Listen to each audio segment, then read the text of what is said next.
দাদি এক ঝড়ের রাতে দরজার সামনে একটি সোনার প্রদীপ খুঁজে পান। আকাশে বিদ্যুৎ চমকাচ্ছিল, বাতাসে ছিল অদ্ভুত রহস্যময় সুর। দাদি কাপা হাতে প্রদীপটি ঘরে এনে আলতো করে ঘষলেন। হঠাৎ ঘর ভরে গেল সোনালি আলোয়, আর বেরিয়ে এলো এক আলো ঝলমলে পরী। পরীর ডানা থেকে ছড়ে পড়ছিল তারার মতো ছিকিমিকি আলো। পরী মিষ্টি কণ্ঠে বলল, আমি তোমার ৩টে ইচ্ছে পূরণ করব। দাদি একটু ভেবে প্রথম ইচ্ছে করলেন, আমাদের গ্রামের জন্যে একটি সুন্দর স্কুল চাই। পরী হাসল, আকাশে ছড়ালো সোনালি ঠুলো।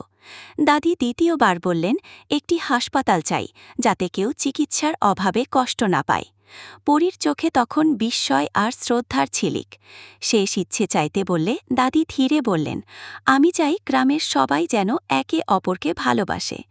পরী অবাক হয়ে জিজ্ঞেস করল, তুমি নিজের জন্য কিছু চাইলে না? দাদি মমতা ভরা হাসি দিয়ে বললেন, ওদের সুখেই তো আমার সুখ লুকিয়ে আছে।